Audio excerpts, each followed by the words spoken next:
My name is Waghiyi. My Yupik name is Bangonak. I'm the daughter of the late John and Della Waghiyi from Sivokak, our traditional name for St. Lawrence Island.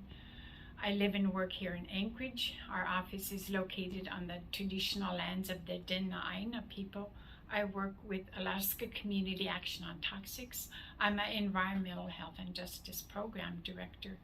We have had a community-based project on St. Lawrence Island with our leadership in communities addressing our concerns from two formerly used defense sites. What I'd like to share with you is the devastating effects we're seeing in Alaska, in the Arctic, from climate change and warming of the planet. We now know that Alaska is warming 3 times faster than the US as a whole.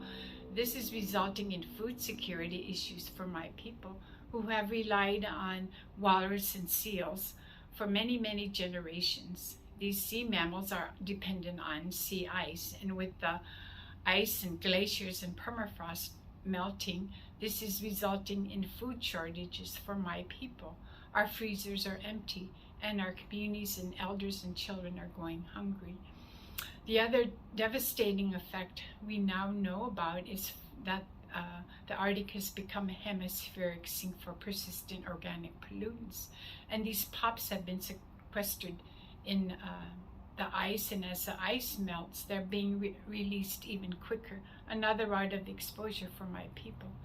We have cancer crisis in our communities resulting from the 2 former Air Force bases on our island, but this is another route of exposure for our people.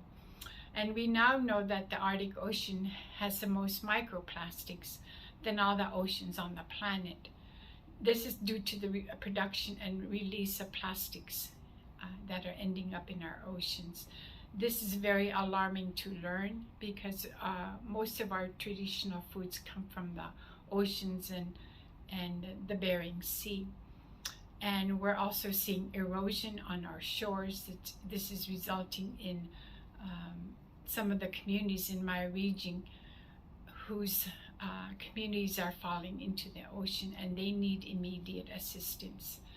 This is what I like to share with you, because we need allies and supporters in the work that we're doing here in Alaska. Thank you.